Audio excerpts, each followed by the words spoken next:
जी, क्या सवाल है आपका प्राइम मिनिस्टर से? अस्सलाम वालेकुम। वालेकुम सलाम।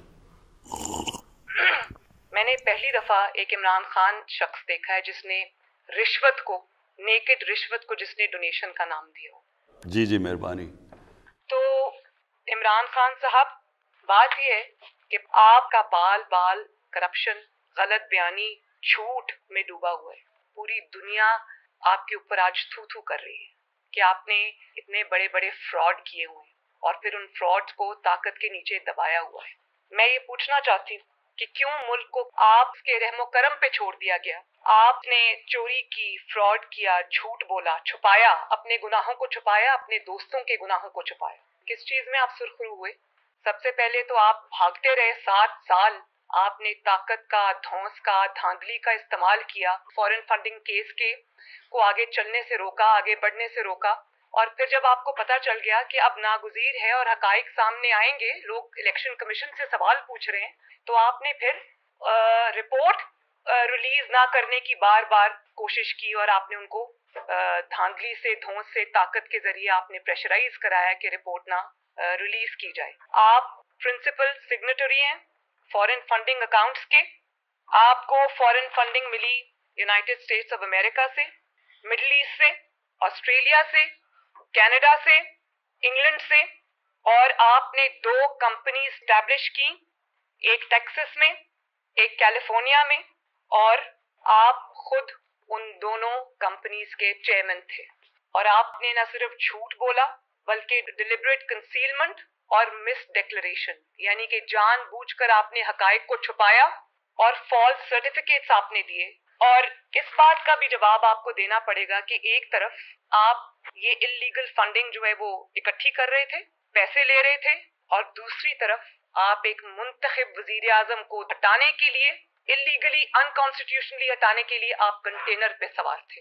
वही पैसा जो आप छुपा के इधर उधर से मंगवा रहे थे फ्रॉड करके, वो आपने, और तो जहां खर्च किया है वो आपको हिसाब एक ना एक दिन तो देना पड़ेगा, लेकिन आपने वो एक मुंतखब हुकूमत के खिलाफ भी वो पैसा खर्च किया। और आपने सिर्फ ये नहीं किया, अब आप ये देखें कि गैर मुल्की कंपनी से आपने पैसे लिए। एक कंपनी है जिसका नाम है वूटॉन क्रिकेट क्लब, उधर से आपको मिलियंस ऑफ डॉलर्स आए। और हमें क्या सुनाया जाता था? हमें बारहा मजहब का नाम इस्तेमाल किया जाता था, अपने जो काले करतूत है उनको छुपाने के लिए मजहब का लिबादा उड़ाया जाता था। ये भी सबसे बड़ा जुर्म है। और हमें कहा जाता था कि ताकतवर कानून के नीचे होगा तभी इस मुल्क में तब्दीली आएगी। तो मैं आज ये पूछना चाहती हूँ कि आपने अपनी ताकत और धौंस और धांधली का इस्तेमाल करते हुए आपने क्यों 7 साल इस रिपोर्ट को रोके रखा? जब आपके पास ताकत आई तो आपने ये इस्तेमाल किया ताकत का। हर किसी ने पाकिस्तान में जवाब दिया। नवाज शरीफ साहब ने अपनी 3 नस्लों का जवाब दिया, अपने नाकर्दा गुनाहों का जवाब दिया, मैंने जवाब दिया। आप में कौन से सुरखाब के पर लगे कि आपकी जब बारी आती आप चुप करके, झूठ बोल के, ताकत का इस्तेमाल करके आप एहतसाब से निकल जाते? जब आपसे अभी बीआरटी का आज भी एहतसाब करने की इजाजत नहीं दी जा रही, जो बीआरटी पेशावर में बनी है उस पर भी आपकी हुकूमत सांप भर के बैठी है। जो गैर मुल्की तोहफे आपने लिए, गैर मुल्की सरबराहों से लिए, और आपने क्या जवाब दिया कि मैं नहीं दूंगा जवाब, मेरा जो करना है कर लो। इसी तरह आपने ईसीपी की रिपोर्ट को भी रोके रखा। और ना सिर्फ ये कि फॉरेन फंडिंग की जो आपने जिस तरह से झूठ बोला, गबन किया, आपने माफियाज की सरपरस्ती की।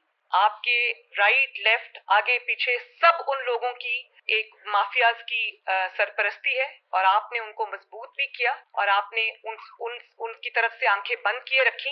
उन्हीं की वजह से ये महंगाई आज जो आप देख रहे हैं, महंगाई का जो सैलाब आया पाकिस्तान में, वो सब आपके माफियाज की वजह से आया। अब वो मुझे याद आता है कि अगर आपने चोरी नहीं की तो तलाशी क्यों नहीं दे देते? आपने तलाशी दी तो नहीं, जबरदस्ती आपकी तलाशी ली गई, और आपका बाल बाल चोरी में, झूठ में, साजिश में डूबा हुआ निकला। मैं ये समझती हूँ कि झूठ बोलने के जुर्म में, लोगों से पैसे ऐंठने के जुर्म में, गैर कानूनी फंडिंग लेने के जुर्म में, और उसको छुपाए रखने के जुर्म में आपको फौरन इस्तीफा देना चाहिए। वक्त आ गया है कि इंसाफ का बोल पाकिस्तान में भी बोलबाला हो। ये बड़ा अच्छा कि आपने ये सवाल पूछ लिया कि وہ ایک بڑی اچھی ایک سینگ ہے، ایک پنجابی کی سینگ ہے کہ گیدڑ کی جب موت آتی ہے تو شہر کی طرف بھاگتا ہے۔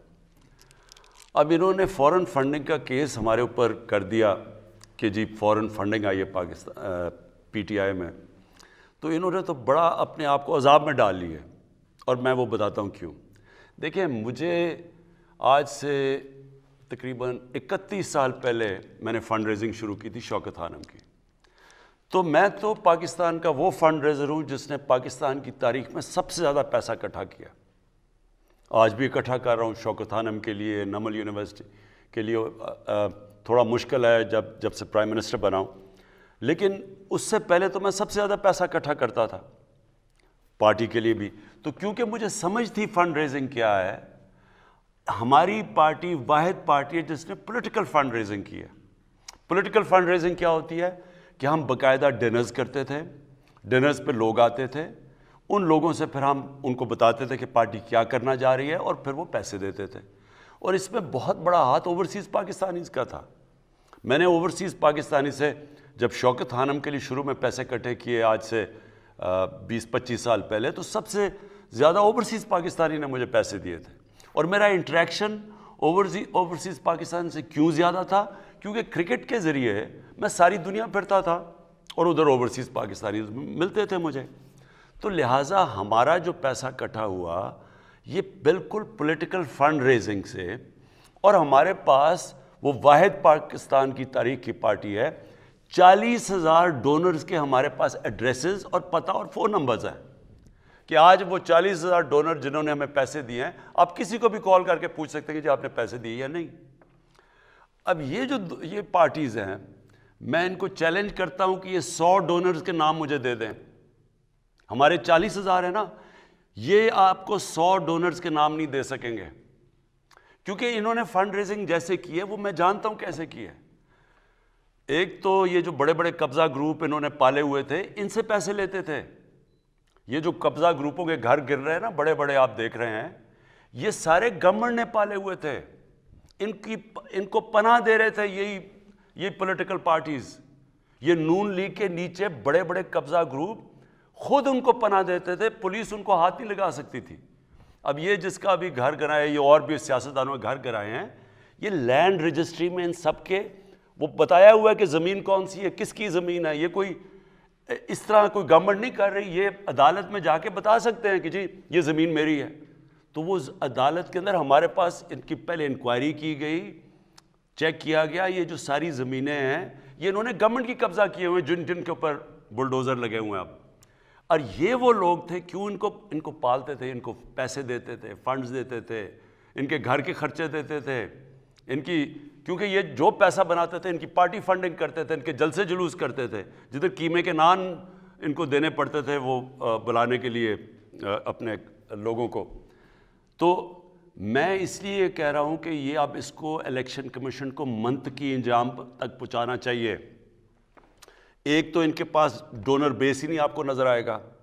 دوسری چیز، جہاں تک جو فورن فنڈنگ کا اصل تو مقصد یہ ہے کہ کوئی باہر کی حکومت آپ کو پیسے نہ دے، اور کیونکہ وہ اگر آپ کو پیسے دے گی اور آپ پاور میں آئیں گے، آپ کو وہ انفلوئنس کر سکتی ہے، آپ کی فورن پالیسی افیکٹ کر سکتی ہے۔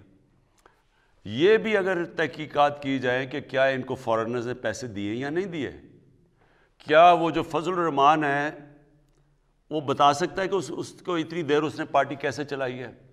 کیا وہ یہ کہہ سکتا ہے کہ مجھے کسی لیبیا نے نہیں پیسے دیے؟ کیا نواز شریف کہہ سکتا ہے کہ اسامہ بن لادن سے اس نے پیسے نہیں لیے بے نظیر کی گورنمنٹ گرانے کے لیے؟ بے نظیر کی سٹیٹمنٹ ہے اس کے اوپر، اس نے کتاب میں لکھا ہوا ہے۔ خالد خواجہ جنہوں نے پیسے دیے تھے نواز شریف کو اسامہ بن لادن سے، اس نے ایفیڈیوٹ دیا ہوا کہ میں نے اسے پیسے دیے تھے۔ تو یہ تو خود پھنس گئے ہیں۔